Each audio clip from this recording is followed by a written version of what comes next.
আচ্ছা রত্না, তুমি কোত্থেকে আসছো? আমি হচ্ছে মাদারীপুর থেকে আসছি। কিসের জন্য আসছো? চুলি বাউনি করতে আসছি। ও, তো তুমি আমাদের ঠিকানাটা কিভাবে পেলে? আন্টি আমি এর আগে হচ্ছে এমনি আমার একটা ফ্রেন্ড ছিল, ও হচ্ছে প্রথমে আপনার থেকে মেকওভার করছে। আমি ওর কাছে দেখছি, আমার কাছে অনেক ভালো লাগছে। তারপর আমি আইসা অনেকবারই হচ্ছে আপনার থেকে মেকওভার করছি, আর আরও অনেক সার্ভিস নিছি। আর আপনার আপনার বিহেভিয়ার, আপনার কাজ সবই ভালো লাগছে। তারপরে হচ্ছে আমি অনেক আপুর থেকে শুনছি। একদিন হচ্ছে মেকওভার করতে এসেই ও আপু হচ্ছে রিবাউন্ডিং করে গেছিলো, তো আমি শুনলাম।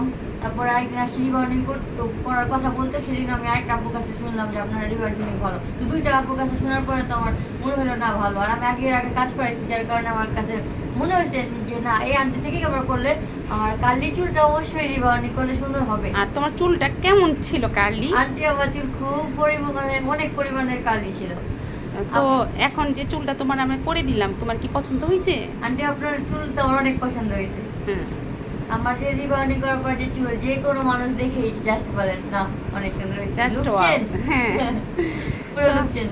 তো কি আমরা সার্ভিসটা কেমন দিলাম, মানে অনেক ভালো দিছেন। হ্যাঁ, আমার যে পরিমাণ কালি ছিল, আমি ভাবতে পারি না যে আমার চুল যে এত পরিমাণ সোজা হবে, আমি যে এতটা স্যাটিসফাইড হবো।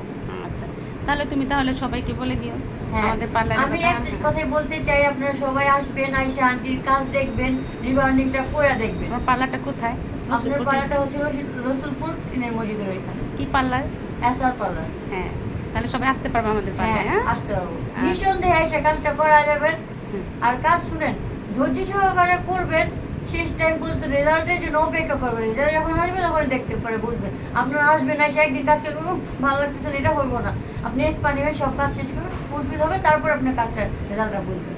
থ্যাংক ইউ তোমাকে।